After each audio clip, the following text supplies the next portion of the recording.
Shalom saudara dan saudari, selamat pagi dan kita datang ke depan Tuhan, masuk ke ruang Maha Kudus. Ku masuk ruang Maha Kudus dengan darah anak domba. Ku masuk dengan hati tulus, menyembah Yang Maha Kuasa. Ku menyembah-Mu,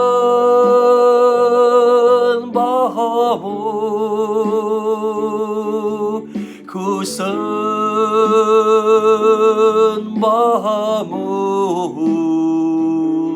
ku menyembah-Mu,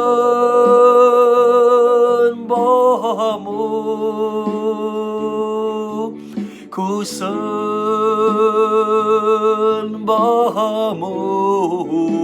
sebab nama-Mu kudus, kudus Tuhan.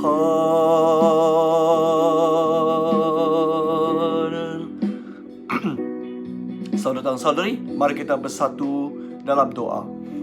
Ya Allah Bapa kami di syurga, kami bersyukur atas pimpinan Tuhan pada hari yang lalu. Kami bersyukur kerana Engkau membimbing kami masuk ke hari yang baru. Kami bersyukur kerana Engkau membimbing kami, mengizinkan kami untuk masuk ke dalam hadirat-Mu Bapa. Oh Bapa, alangkah baiknya Bapa boleh bertemu dengan Tuhan setiap pagi di dalam rumah-Mu Bapa. Kami bersyukur Bapa kerana sekali lagi Engkau akan mencurahkan kasih sayang-Mu di atas kami. Sekali lagi Engkau akan memperlihatkan diri-Mu kepada kami Bapa. Kami bersyukur Bapa, biarkanlah kami nampak Tuhan, bertemu dengan Tuhan pada pagi ini Bapa, melalui firman-Mu yang penuh berkuasa ini Bapa. Oh Bapa, datanglah mendekati kami Bapa, seperti mana kami mendekati-Mu. Biarkanlah apabila kami mengetuk pintu, Engkau membuka pintu-Mu. Dalam nama Yesus Kristus yang Maha Berkuasa kami berdoa. Amin. Dan saudara dan saudari, pagi ini mari kita merenung daripada Mazmur 34. Mazmur 34 ayat 1 hingga 8. Mazmur 34 ayat 1 hingga 8. Mazmur Daud ketika dia berpura-pura tidak waras fikiran di hadapan Abimelek. Kemudian Daud pergi setelah diusir oleh Abimelek. Aku akan sentiasa bersyukur kepada Tuhan. Aku tidak akan berhenti memuji Dia. Aku akan memuji Dia kerana segala perbuatannya. Semoga semua orang yang tertindas mendengar dan bergembira. Agungkanlah Tuhan bersama dengan aku. Marilah bersama-sama memuji nama-Nya. Aku berdoa kepada Tuhan dan Dia mengaburkan doaku. Dia membebaskan aku daripada segala ketakutan. Orang yang tertindas memandang Dia lalu bergembira. Mereka tidak sekali-kali akan kecewa. Orang malang berseru dan Tuhan menjawab. Dia membebaskan mereka daripada segala kesusahan.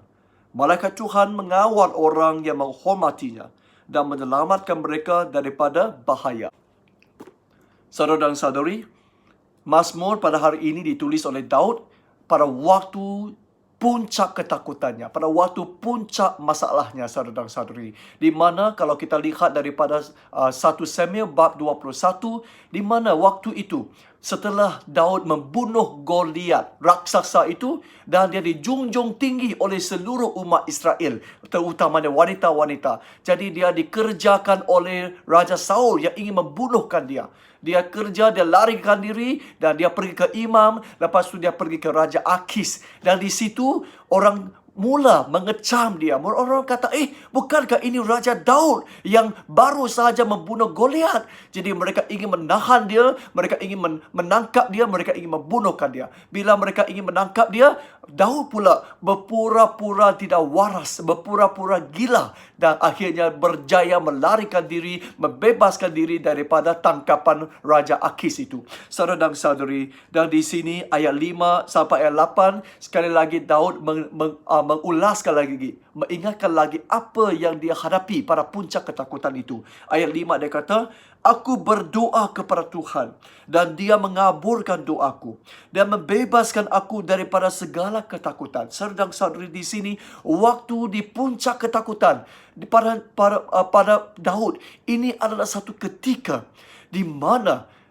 paling bahaya baginya, paling dahsyat baginya. Raja sendiri mau bunuhnya, orang lawan mau bunuhnya. Dia seolah-olah tidak ada tempat yang boleh sembunyikan diri lagi. Dan dia hampir ditangkap oleh Raja Akis dan juga pegawai-pegawai Akis, saudara dan saudari. Tapi dia kata, aku berdoa kepada Tuhan dan dia mengaburkan doaku. Dia membebaskan aku dari segala ketakutan.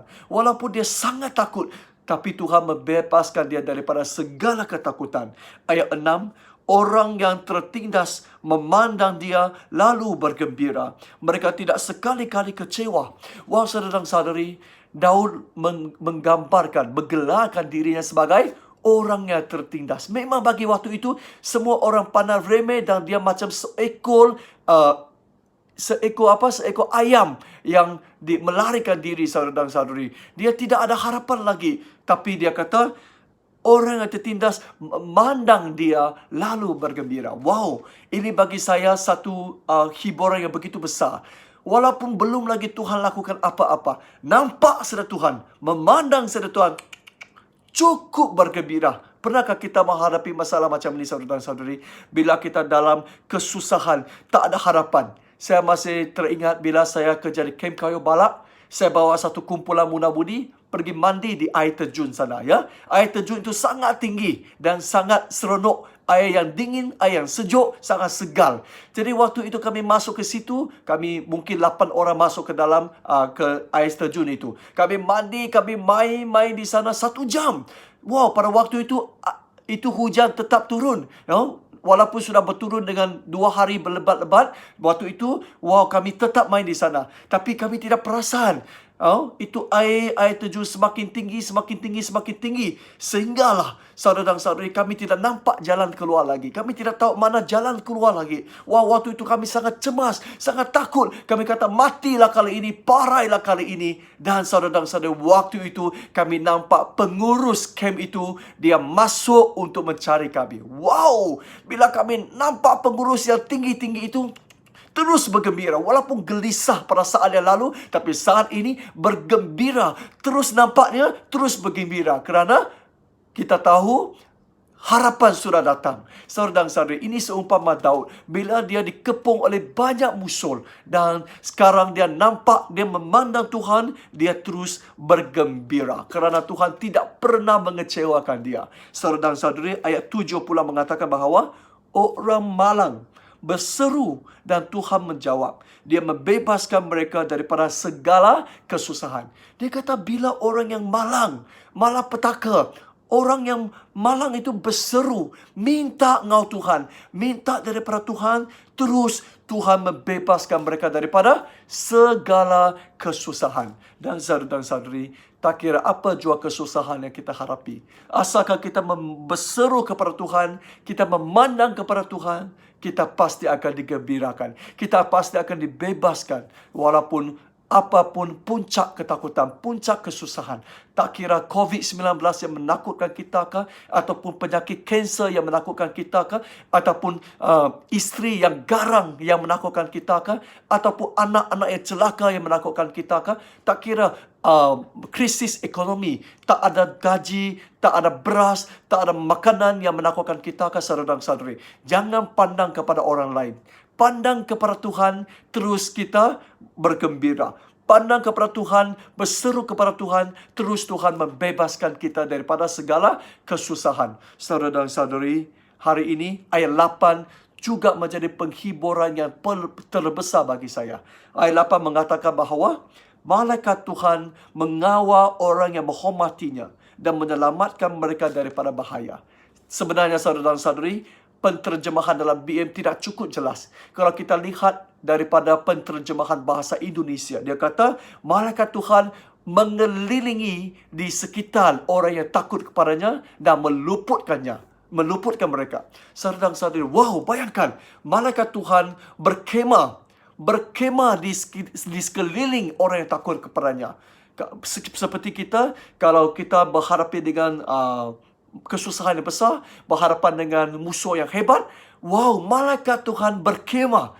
Berkemah bermaksud mereka tinggal, tidak akan cabut. Mereka tinggal di sekitar kita 24 jam. Seperti security guard, seperti rela yang menjaga kita. Rela akan tertidur, tapi Tuhan tidak pernah tertidur. Malaikat Tuhan berkemah di sekitar kita dan meluputkan kita, membantukan kita melarikan diri daripada kesusahan, membebaskan kita daripada kesusahan. Wow, saudara dan saudari, begitu hebatnya. Bila ada security guard, bila ada malaikat yang berkhemah di sekitar kita, kita boleh tidur dengan tenang. Walaupun ada musuh yang hebat di luar, kerana kita ada benteng yang teguh. Siapa benteng yang teguh? Allah benteng yang teguh. Bukan saja Allah, malaikat-malaikat Tuhan berkhemah di sekitar kita, menjaga kita, melindungi kita, menjadi benteng yang teguh. Orang yang mahu membunuh kita perlu membunuh Tuhan terlebih dahulu sebelum membunuh kita. Saudara dan saudari, hari ini menjadi penghiburan besar kerana Tuhanlah kekuatan saya, Tuhanlah benteng kita. Saudara dan saudari, neighbor takut, tak perlu takut apa-apa pun, kerana ada malaikat di sekitar kita yang memberkati kita, yang melindungi kita. Jadi saudara dan saudari, setelah Daud melalui segala sesuatu ini, ayat 2, 3, 4, dia buat apa? Dia kata, aku akan sentiasa bersyukur kepada Tuhan. Aku tidak akan berhenti memuji Dia. Aku akan memuji Dia kerana segala perbuatannya. Semoga semua orang yang tertindas mendengar dan bergembira. Agungkanlah Tuhan bersama dengan aku. Marilah bersama-sama memuji namanya.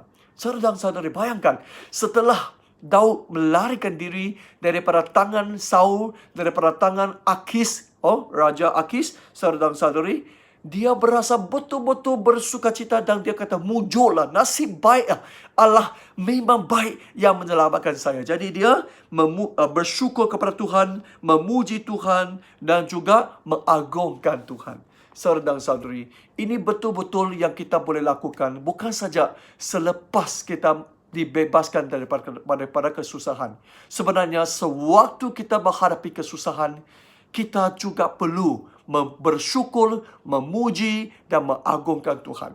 Masih ingatkah tentera-tentera umat Israel bila mereka berhadapan dengan kota Jericho? Kota Jericho adalah kota yang sangat teguh, sangat kukuh kerana dia ada dua lapisan. Jadi musuh susah untuk menyerang ke dalam kubu itu. Jadi saudara dan saudari, orang Israel tidak perlu berserang. Mereka tidak perlu buat apa-apa. Mereka hanya mengelilingi kota kubu itu selama 7 hari. Dan setiap kali mereka mengelilingi kubu Jericho itu, mereka bersyukur, mereka memuji Tuhan, mereka mengagungkan Tuhan. Dan pada hari ketujuhnya, kubu yang paling teguh itu pun runtuh, saudara dan saudari, tanpa berdarah, tanpa menyerang. Tapi saudara dan saudari, setelah kubu itu runtuh, seluruh kota ditawan oleh umat Israel. Nah, saudara dan saudari, inilah waktu dalam kesusahan kita bersyukur, memuji dan mengagungkan Tuhan. Saudara dan saudari, walaupun kita sekarang dikurungkan di rumah, jangan lupakan hari-hari bersyukur kepada Tuhan, memuji Dia dan mengagungkan Dia. Jangan kita lupakan Dia, kerana Dia benteng kita yang paling teguh. Mari kita bersatu dalam doa.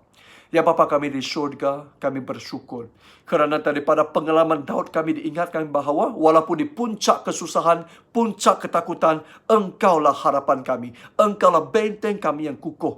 Engkaulah yang menghantar malaikat-malaikat berkhemah di sekitar kami untuk membebaskan kami. Ya Bapa, begitu baiknya-Mu Bapa. Kami mahu bersyukur kepadamu, kami mahu memuji Engkau, kami mahu mengagungkan Engkau dalam hidup kami. Terima kasih Bapa, berkatilah dan biarkanlah kami teruskan mengalami Tuhan. Dalam nama Yesus Kristus yang Maha Berkuasa kami berdoa. Amin. Terima kasih saudara dan saudari. Tuhan berkati. Teruskanlah memuji, bersyukur dan mengagungkan Tuhan. Amin.